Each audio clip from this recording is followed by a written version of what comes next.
이 시간 오늘 우리가 함께 읽은 이 말씀을 하나의 중심 구절로 선택을 해서 오늘 우리가 함께 생각하는 주제는 주보에 소개가 된 것처럼 우리를 돌보시는 하늘 아버지, 이런 제목으로 함께 교훈을 나누도록 하겠습니다.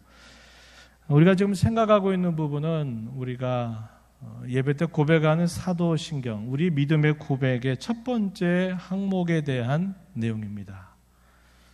어떤 내용이었어요? 나는 전능하신 성부, 천지의 창조주를 믿는다라는 그런 고백을 우리가 함께 살펴보고 있습니다. 이 내용을 두고 어떻게 요약했다고 표현을 했냐면 성부 하나님과 우리의 창조라는 내용으로 이 고백의 내용을 요약했습니다. 지난 시간 우리가 살폈던 내용은 주로 하나님께서 창조하셨다 하는 그 내용에 초점을 맞추어서 다루었는데, 오늘 주어진 시간을 통해서는 섭리에 초점을 맞추어서 함께 생각해 보려고 합니다. 지난주 그런 말씀을 좀 드렸어요. 창조와 섭리는 서로 분리되지 않는다, 서로 완전히 떨어지지 않는다 하는 것을 우리가 기억해야 합니다. 창조와 섭리는 매우 긴밀하다 그랬어요. 그래서 섭리를 두고 무슨 창조라고 부른다라고 제가 이야기도 해드렸는데 혹시 기억나세요? 섭리를 두고 계속적인 창조다, 이렇게 부르기도 한다 그랬습니다. 하나님이 6일 동안의 천지와 사람을 창조하신 그 모든 사역을 마치시고서 하나님은 더 이상 아무것도 안 하시는 것이 아니고 여전히 첫사람 아담과 하와 이후에 계속적으로 후손들이 태어나서 계속 번성하도록 하셨어요. 그럼 그것도 역시 하나님이 사람을 창조하신 일이다 이야기합니다. 우리도 부모를 통하여 나긴 했어도 하나님이 우리를 창조하신 것이라고 우리는 알고 고백하고 있어요. 그래서 하나님께서 창조하신 이 일은 6일 동안의 모든 게 다 완결돼서 끝난 것이 아니라 계속되고 있다 하는 것을 말하는 것이 섭리다, 이렇게 우리의 신앙의 선배들은 불렀다 말씀을 드렸습니다.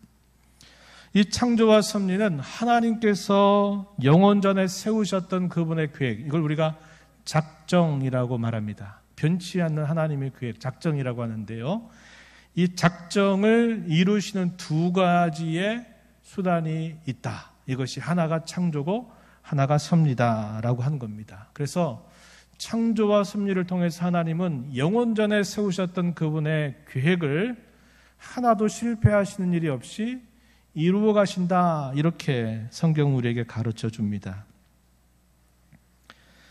섭리라고 하는 말에 대해서는 지난번에도 잠깐 말씀을 드렸는데 어떤 표현으로 되냐면 손수자를 사용하고요, 그 옆에 귀자 3개를 이렇게 삼각형으로 배치하고 있는 그 말이 섭자라는 말을 씁니다. 손수변에다가 귀자 3개를 삼각형으로 배치했어요. 이게 섭자입니다. 그래서 이 표현을 제가 설명할 때 그런 말씀 드렸죠. 사람이 아무리 힘이 센 사람도 귀역을 잡아 당겨가지고 잡아를 탁 당기게 되면 아무리 힘센 용사들도 끌려오게 돼 있어요.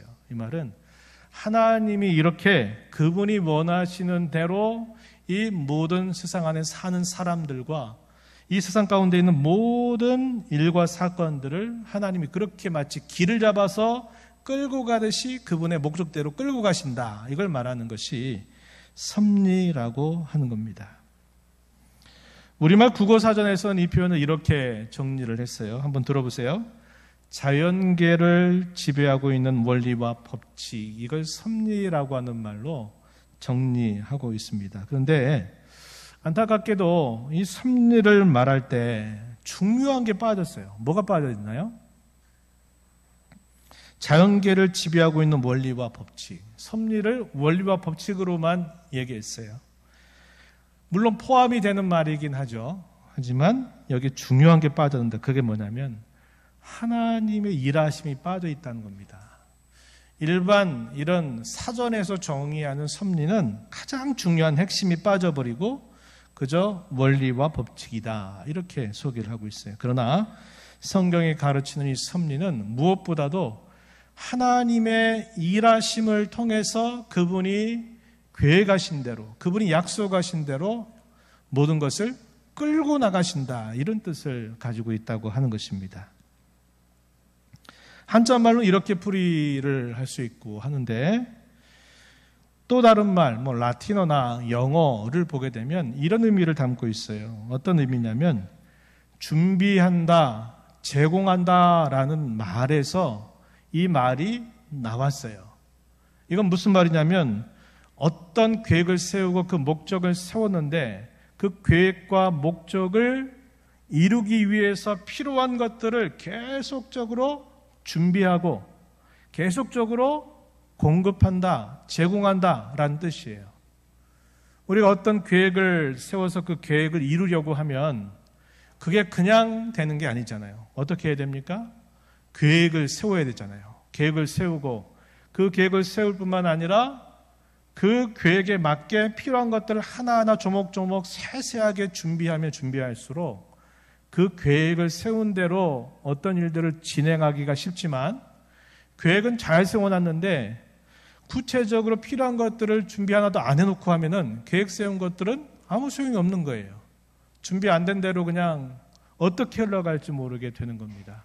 하나님께서 그분의 영원하신 계획을 세우시고 하나님이 어떻게 하시겠다고 하셨더니 이 약속은 그 계획과 약속이 이루어지도록 계속 하나님이 준비하시고 거기에 필요한 것들을 계속적으로 공급하신다는 거예요. 이걸 두고 뭐라고 말하느냐? 섭리라고 말한다 하는 겁니다. 그래서 여러분들이 두 가지 제가 예를 들어서 섭리의 뜻을 말씀을 드렸어요. 하나님이 계획하신 대로 끌고 가신다. 혹은 하나님이 어떤 일을 이루시기 위해서 필요한 것들을 계속적으로 준비하고 제공하셔서 그 일이 완수되도록 하신다. 이럴 때 이걸 뭐라고 부르느냐? 섭리라고 부른다 하는 겁니다. 우리의 신앙의 선배들은 이 섭리에 대하여 이렇게 정의합니다. 한번 들어보세요. 섭리란 하나님의 전능하고 언제 어디나 미치는 능력으로 하나님께서 마치 자신의 손으로 하듯이 하늘과 땅과 모든 피조물을 여전히 보존하고 다스리시는 것입니다. 제가 말씀드렸던 것들을 조금 풀어서 쉽게 표현하고 있는 말이에요. 여기 중요한 표현, 하나님께서 마치 자신의 손으로 하듯이 하늘과 땅 모든 피조물을 보존하고 다스리는 것, 이걸 섭리라고 정의했습니다. 이런 섭리의 대상은 1차적으로 우리 사람을 포함하겠죠. 그래서 하나님이 사람을 섭리의 대상으로 여긴다 할 때는 사람들과의 관계, 또 사람들 마음속에 있는 어떤 의지나 생각이나 계획이나 무엇인가를 하고 싶어 하는 마음, 무엇인가를 하고 싶지 않은 마음, 이런 모든 것들을 하나님이 미리 그것을 조성하시는 거예요. 사람의 마음을 움직이시고 사람과 사람 사이의 관계를 이끌어 가셔서 모든 사람에게 일어난 것들을 하나님이 이끌어 가신다. 뿐만 아니라 하나님의 섭리는 이 세상 가운데 일어나는 크고 작은 모든 일들을 역시 그 섭리의 대상으로 삼는다. 이렇게 가르칩니다. 가장 큰 것에서부터 마치 밤하늘에 떠있는 우주와 별들의 모든 현상들, 일어나는 일들, 그리고 가장 작은 것에 이르기까지 지금도 우리가 호흡하고 숨을 쉬면서 우리의 세포 속에서 일어나고 있는 계속적인 운동이나 어떤 움직임들, 이런 것들까지 가장 큰 것으로부터 가장 작은 것에 이르기까지 모든 것이 하나님의 섭리의 대상이 된다. 이것을 우리가 기억해야 하겠습니다. 그래서 하나님의 섭리가 미치지 않는 시간이나 하나님의 섭리가 미치지 않는 공간은 없다는 겁니다. 가장 짧은 순간도, 가장 작거나 가장 큰 공간에서도 역시 마찬가지라고 하는 것입니다. 성경 구절을 한번 함께 우리 읽어볼게요. 예레미야서 23장 23절과 24절 말씀인데요. 한번 그 성경 구절을 우리 함께 천천히 읽어보겠습니다. 한번 읽어보겠습니다. 여호와의 말씀이니라. 나는 가까운 데 있는 하나님이요 먼 데에 있는 하나님은 아니냐. 여호와의 말씀이니라. 사람이 내게 보이지 아니하려고 누가 자신을 은밀한 곳에 숨길 수 있겠느냐. 여호와가 말하노라. 나는 천지에 충만하지 아니하냐. 아멘. 여기 우리가 주목할 표현은 첫 번째 절에 소개되어 있는 내용, 어떤 내용입니까? 하나님은 가까운데 하나님일 뿐만 아니라 먼 데에 있는 하나님이다, 이런 표현하고, 여기 마지막 24절에서 있는 끝자락에 표현된 말씀, 나는 천지에 충만하다라고 하는 말씀입니다. 하나님은 멀리 계셔서 마치 우리가 뭘 하고 있나 이렇게 아주 잘 보이는 쌍안경을 펴가지고 이렇게 지켜보다가 잘하면 상 주고 잘못하면 벌 주시려고 기다리시는 분이 아니라, 하나님은 아주 우리의 가까운데 계실 뿐만 아니라 멀리서 하나님은 항상 충만하게 계신다 하는 것을 이 구절은 우리에게 잘 가르쳐 줘요. 하나님은 천지에 충만하시다 하는 표현입니다. 여기서 중요한 것은 하나님이 영원하신 목적을 이루시는 데 있어서 과연 어떤 것들을 그러한 수단으로 하나님이 사용하느냐 하는 것인데요. 이걸 다르게는 뭐라고 말하냐면 섭리의 요소다, 이렇게 부릅니다. 뭐라고요? 섭리의 요소라고 불러요. 여기에는 크게 세 가지 정도가 있습니다. 한번 따라해 보실까요? 첫 번째는 보존과 통치. 보존과 통치라고 하는 것을 하나의 요소로 사용하세요. 하나님께서 지으신 모든 창조 세계를 보존하시고 다스린다. 이건 당연하죠. 우리가 금방까지 살펴봤던 섭리의 뜻 안에 반드시 들어있는 중요한 요소가 되고 있어요. 히브리서 1장 3절 말씀해 보면 그리스도께서 하시는 일에 관하여 이렇게 소개해 줍니다. 거기 중간 부분에 보시면 이렇게 말해요. 그의 능력의 말씀으로 만물을 붙드시며 죄를 정결하게 하는 일을 하시고 높은 곳에 계신 지극히 크신 이의 우편에 앉으셨느니라, 이렇게 말합니다. 누구를 두고 말할까요? 성자 하나님, 예수 그리스도를 두고 이렇게 표현한 겁니다. 만물을 능력의 말씀으로 붙드신대요. 우리가 보는 이 만물이 10년 전, 20년 전, 혹은 500년 전, 50년 전, 100년 전 그때 보던 그 만물과 지금 우리가 보는 이 만물이 지금도 여전한 방식으로 있는 것은 저절로 그렇게 있는 게 아니에요. 저절로. 진화론자들이 말하듯이 자연, 스스로 자자, 그러하련, 스스로 저절로 그렇게 되는 게 아니라 성경은 가르치기를 그리스도께서 그의 능력의 말씀으로 그렇게 붙들고 계시기 때문이다, 이렇게 가르쳐 주고 있습니다. 우리가 함께 처음에 읽었던 말씀, 히브리서 사도행전 17장 24절로부터 28절 말씀을 또 함께 우리가 주목해 볼 수 있겠는데 한번 보실까요? 24절 이렇게 말합니다. 우주와 그 가운데 있는 만물을 지으신 하나님께서는 천지의 주제시다. 다음으로 넘어가서 이렇게 말합니다.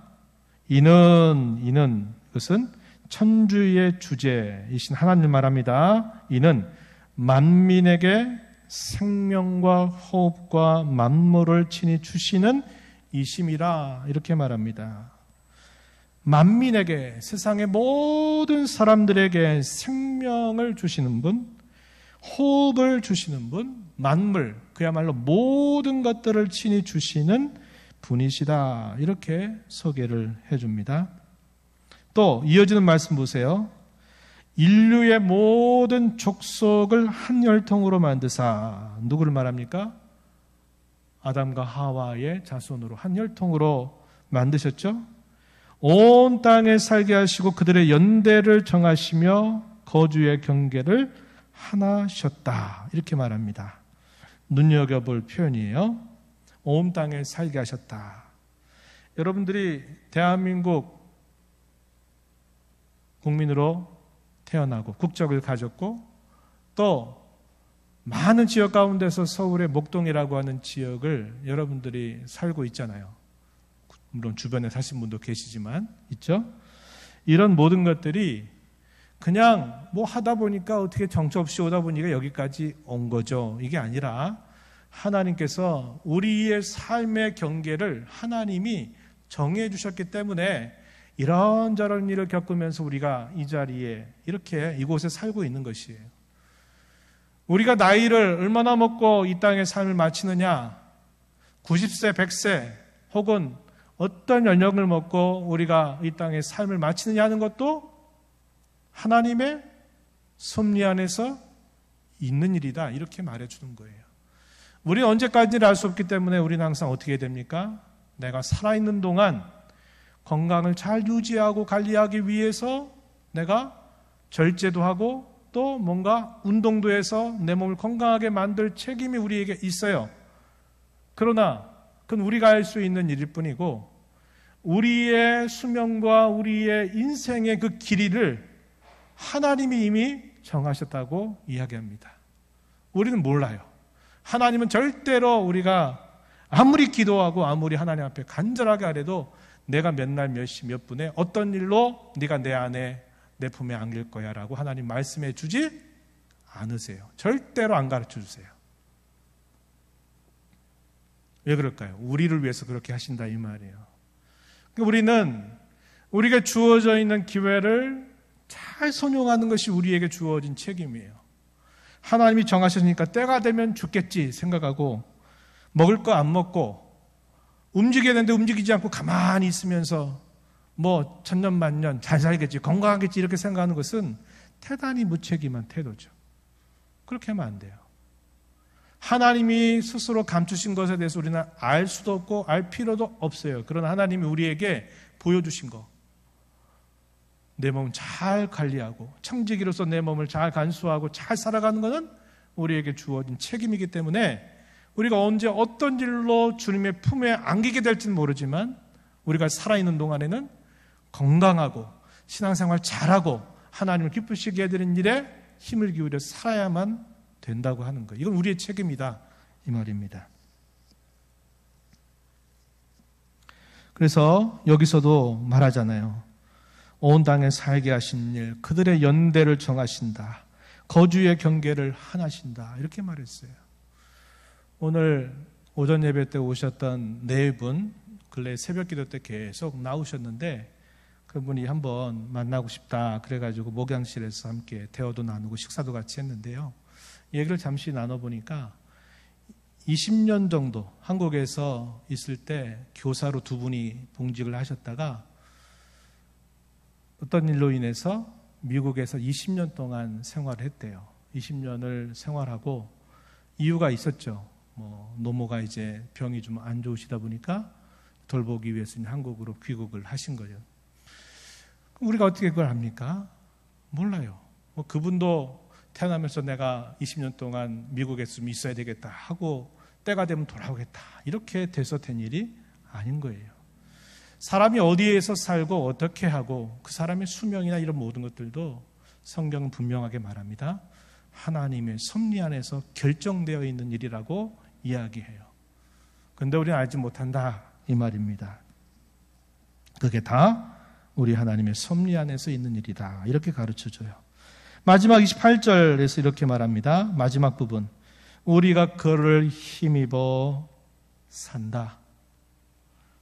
기동한다, 기동한다. 한자말인데 쉬운 말로 말하면 움직인다 이 말이에요. 내가 지금 이렇게 손발을 움직이고 어디를 갈 수 있고 내가 할 수 있는 이런 모든 움직임들도 누굴 힘입어? 하나님을 힘입어서 이루어지는 일이다. 내가 존재한다.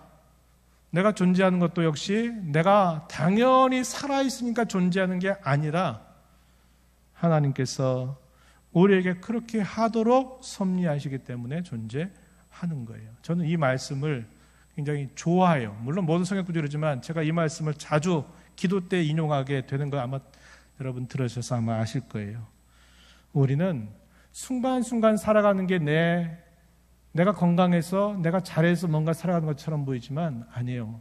주께서 우리의 호흡을 여전히 붙들고 계시기 때문에 그분이 우리에게 존재하도록 하셨기 때문에, 그분이 우리에게 움직일 수 있도록 우리를 도와주시고 계시기 때문에 우리가 이렇게 살며 존재하며 기동하며 있고, 만물에게 친히 모든 걸 주시는 그 하나님께로부터 순간순간 받아서 내가 지금도 숨쉬고 호흡하면서 하나님을 예배하는 자리에 있게 된다는 것을 성경은 우리에게 가르쳐주고 있는 것입니다.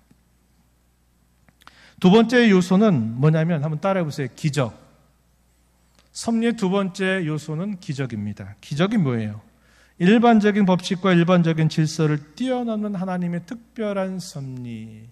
한자말로 이걸 비상, 평상시가 아니다 이 말이에요. 비상시다 이 말이에요. 그래서 비상섭리, 이걸 두고 기적이라고 말하는 겁니다. 한 가지 사건을 좀 여러분들에게 소개해 드리면, 성경 가운데 이런 이야기가 있어요. 어느 날 예수님과 베드로에게 와서 너희 선생님은 왜 성전세를 바치지도 않냐? 우린 다 성전세를 반세개씩 늘 바치고 있는데 왜 예수님, 그분은 왜 성전세도 안 바치냐? 이렇게 시비를 걸어왔어요. 예수님께서 그 말씀을 들으시고 어떻게 하시냐면 이렇게 말씀하세요. 베드로야, 네가 바다에 가서 낚시를 던져 먼저 오르는 고기를 가져서 그 입을 열어보아라.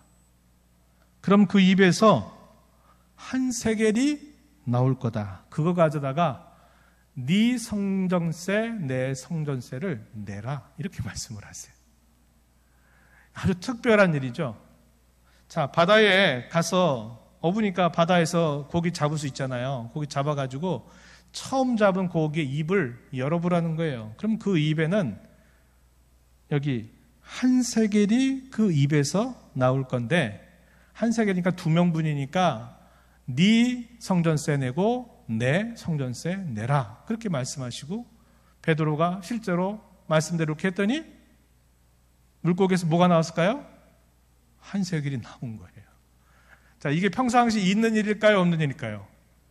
없는 일이에요. 그런데 하나님, 우리 예수님께서 그런 특별한 방식으로 그 시비 거는 문제를 해결하시게 돼요. 이걸 우리가 뭐라고 말하느냐? 기적이다, 이렇게 부르는 겁니다. 근데 이것은 하나님이 혹은 예수님께서 자주 아니면 늘상 사용하시는 방법은 아니에요. 말 그대로 비상입니다. 비상시 하나님이 행하시는 일이다. 이걸 기적이라고 불러요.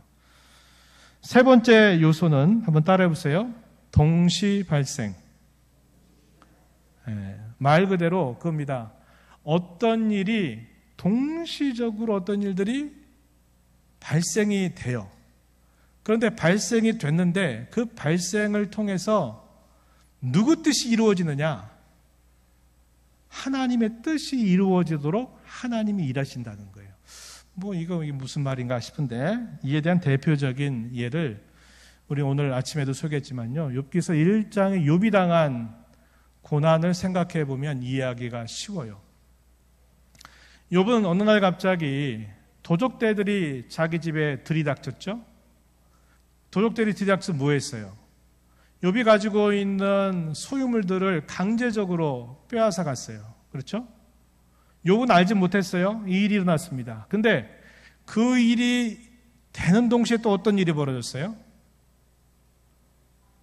갑자기 하늘에서 불이 내려와서 살랐다 이렇게 말하는데, 우리가 쉽게 이해할 수 있는 표현은 갑작스러운 자연재해가 갑자기 일어나면서 자식들이 머물러 있는 그 기둥이 쓰러지게 되면서 그 기둥 안에 있는 자식들이 몰사당해서 죽음을 당하게 됐어요.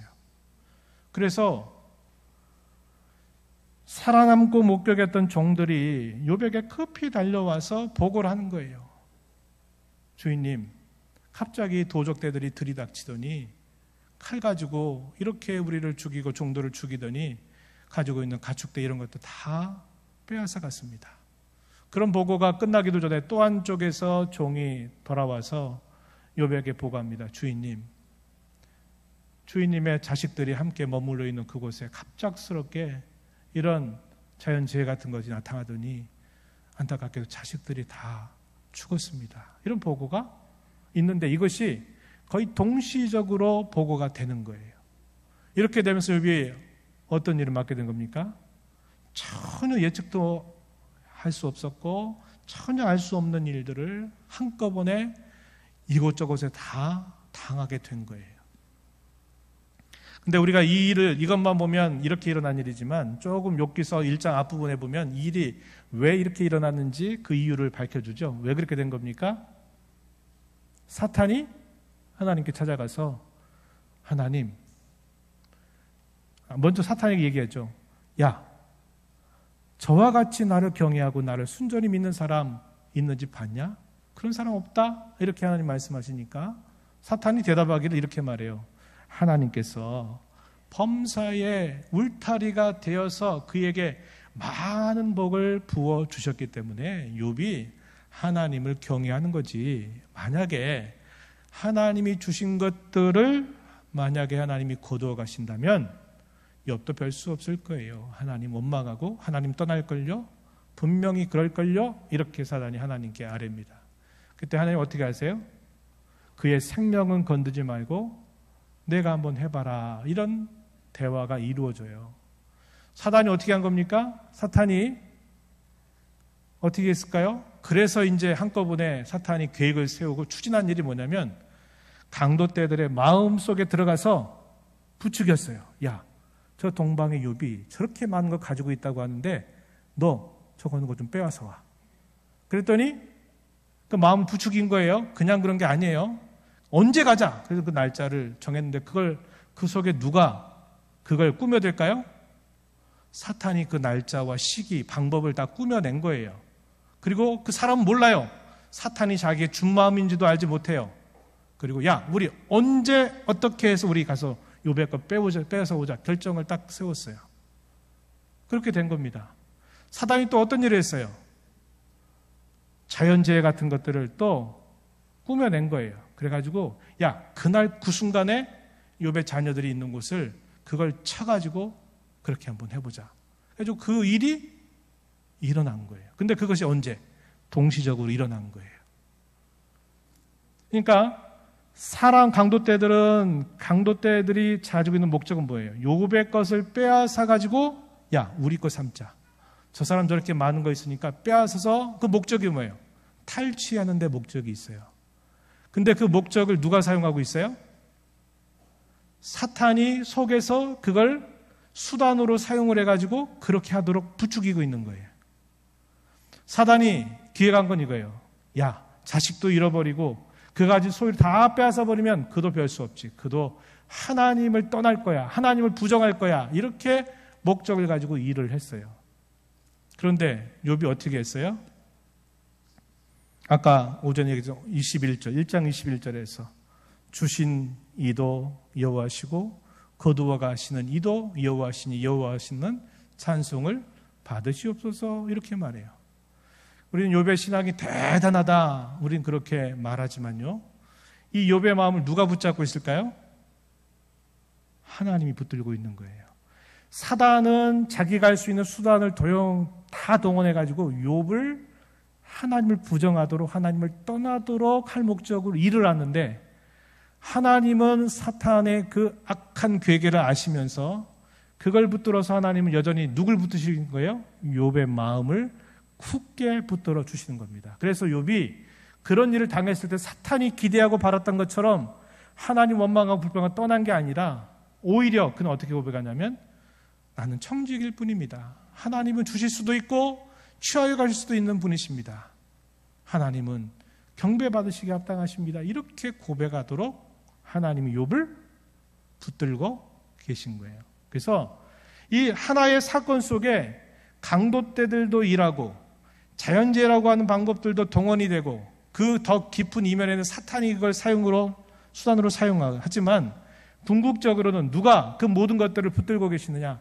하나님께서 가장 깊은 원인자가 돼서 그 모든 일들의 순서를 하나님이 조종하고 계시다는 것을 이 욥기는 잘 보여줘요. 이걸 뭐라고 그러냐면 하나의 일과 사건 속에 많은 것들이 하나 거기에 다 가미가 돼서 이 사람 저 사람이 다 동원이 되고 할지라도 결국 그 일의 결과가 누구가 그 결과를 만들어내시느냐, 곧 하나님이 결국은 그 결과의 끝을 만들어내신다. 이걸 뭐라고 그러냐면 동시발생이다, 이렇게 부르는 거예요. 여러분 이해가 되세요? 식사하시고 너무 제가 어려운 얘기를 드렸나 모르겠어요. 어쨌든 이 세 가지, 보존과 다스림, 그리고 기적, 그리고 동시발생이라고 하는 것을 섭리의 요소들로 하나님은 사용하신다는 겁니다. 그때 우리가 주의될 것이 하나 있는데 이런 겁니다. 우연이나 숙명론 같은 것들을 우리는 철저하게 거절하는 자세를 가져야 돼요. 어떤 사람들은 이렇게 말하면, 야, 하나님이 다 정하셨단 말이 맞네요.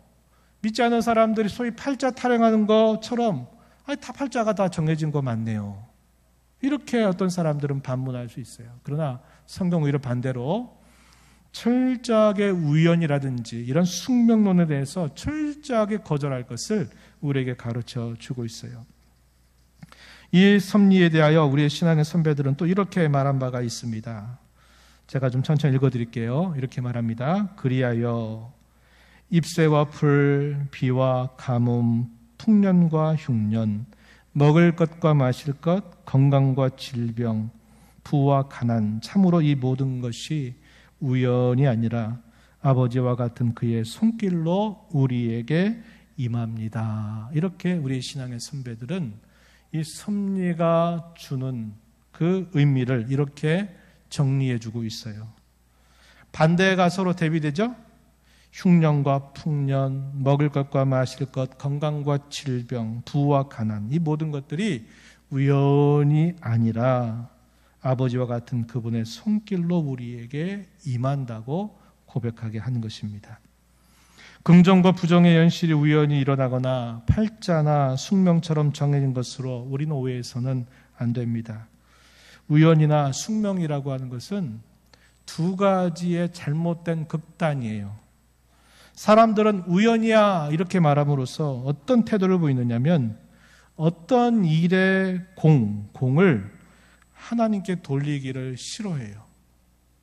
뭔가 좋은 것들, 야 이거는 우연히 그렇게 됐지 뭐야, 뭐 이렇게 이 식으로 하는 거예요. 그래서 하나님께 돌리기를 거절하기 위해서 우연히 된 일이지 그건 필요하냐 이렇게 사람들이 말하는가 하면, 숙명이라고 말을 함으로써 사람들은 자신이 져야 될 분명한 책임을 자기 책임이 아니라 그것은 하나님 책임이다라고 돌리기를 좋아한다는 거예요. 내가 잘못했어요. 근데 이 잘못도 하나님이 섭리하셔가지고 내가 잘못한 거니까 그것도 결국 내 책임 아니네? 하나님 책임이네? 사람들이 이럴 때는 뭘 말해요? 숙명이라고 말하는 거예요. 내 팔자가 그런 팔자인데 하나님이 그렇게 섭리 가운데 정한 거니까 나는 그렇게 한 거지 뭐 나한테 그래. 사람들은 또 이렇게 말할 때 이렇게 얘기하는 거예요. 그래서 이런 숙명이나 우연은 하나님의 섭리를 믿고 고백하는 저와 여러분에게 있어서는 아주 잘못된 두 가지 극단이다. 이렇게 여러분들이 아시면 좋겠습니다. 긍정의 현실뿐만 아니라 부정적인 현실도 다 하나님의 섭리 안에 있음을 우리가 안다면 우리는 상황, 여하를 보는 것보다는 그 상황을 주장하시는 하나님의 선하심을 언제나 바라보아야 합니다. 말할 수 없는 고난을 당한 욥은 그런 태도를 우리에게 잘 보여주었습니다. 그는 하나님 앞에서 진정한 청지기임을 기억하고 고난의 현실 속에서 하나님을 오히려 경배하고 예배하는 태도를 우리에게 보여주었습니다. 아까 소개했던 그 구절이 그래요.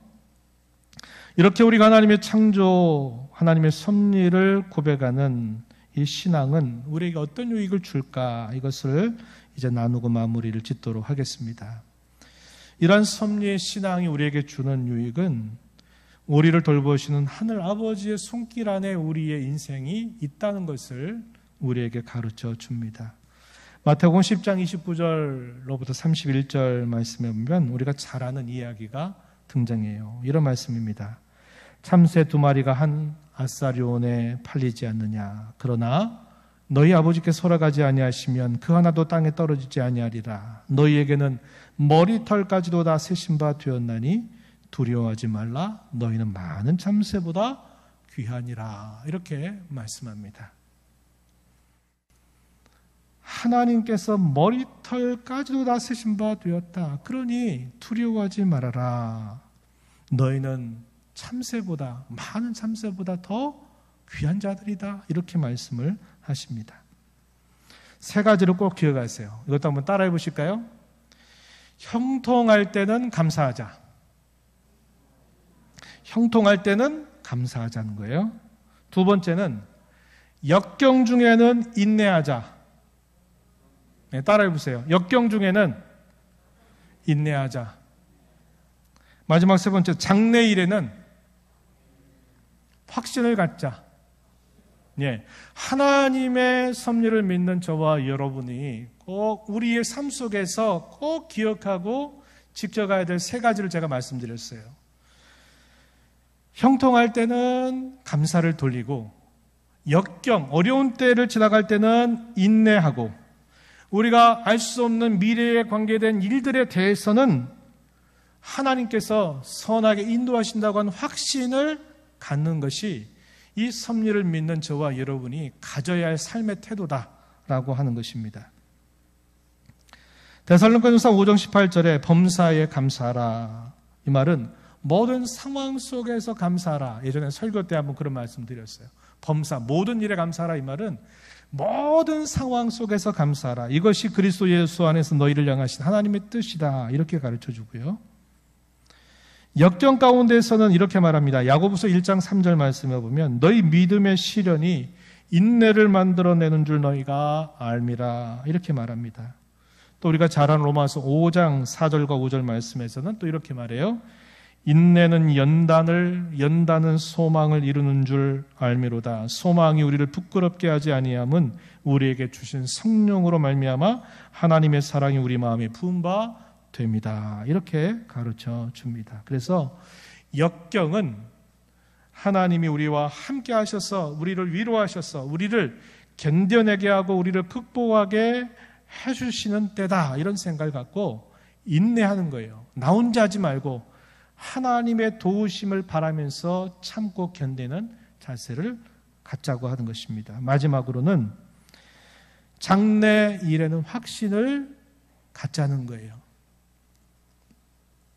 제가 새벽 시간인가 그런 말씀을 드렸어요.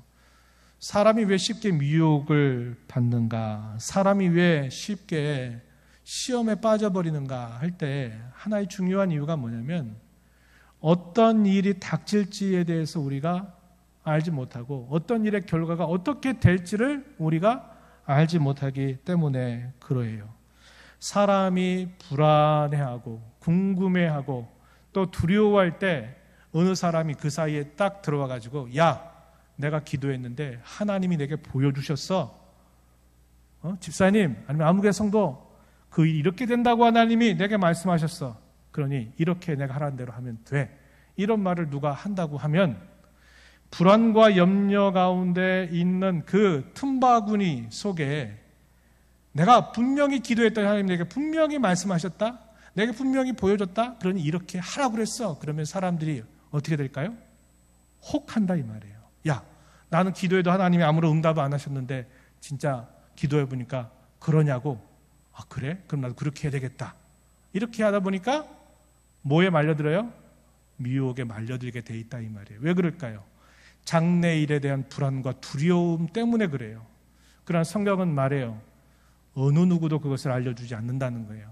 우리에게 말씀하기를 장래도 다 하나님의 손 안에 있다. 하나님이 우리를 돌보신다. 하나님 우리를 붙들어 주신다 하는 것을 굳게 믿는다면 그런 미혹을 아무리 우리가 당한다 하더라도 빠져들지 않을 수 있다 하는 것입니다. 로마서 8장 38절 39절 말씀에 이런 말씀이 있어요. 우리 함께 이 말씀 읽어보고 마무리를 해보죠. 로마서 8장 38절 우리 잘 아는 말씀입니다. 우리 한 목소리를 읽어봅니다. 시작. 내가 확신하노니 사망이나 생명이나 천사들이나 권세자들이나 현재 일이나 장래 일이나 능력이나 높음이나 깊음이나 다른 어떠한 피조물이라도 우리를 우리 주 그리스도 예수 안에 있는 하나님의 사랑에서 끊을 수 없으리라. 아멘. 이 표현해 보세요. 내가 확신한다. 무엇을?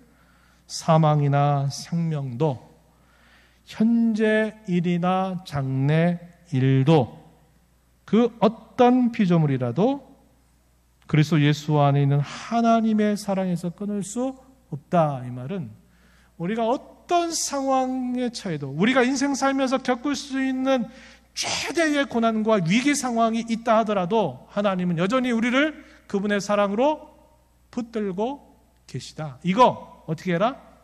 확신하며 살아라. 이 구절이 우리에게 그걸 말을 주고 있는 겁니다. 우리가 고백하는 성부 하나님은 창조주여 섭리주이십니다. 그분은 우리의 하늘 아버지이심을 우리는 굳게 믿고 형통할 때는 감사드리고 어려울 때는 인내하고 앞으로 우리가 어떻게 될 것인가에 대한 일이 있을 때는 하나님의 변치 않는 사랑을 확신하면서 우리 신앙의 걸음을 굳세게 걸어가는 저와 여러분이 되기를 진심으로 바랍니다. 하나님 아버지, 오늘도 저희가 섭리대하여 함께 생각하면서 창조주이시며 섭리주이신 하나님이 저희의 하늘 아버지가 되셔서 저희들 언제나 돌보신다고 하시는 말씀을 또다시 듣게 하심을 감사합니다.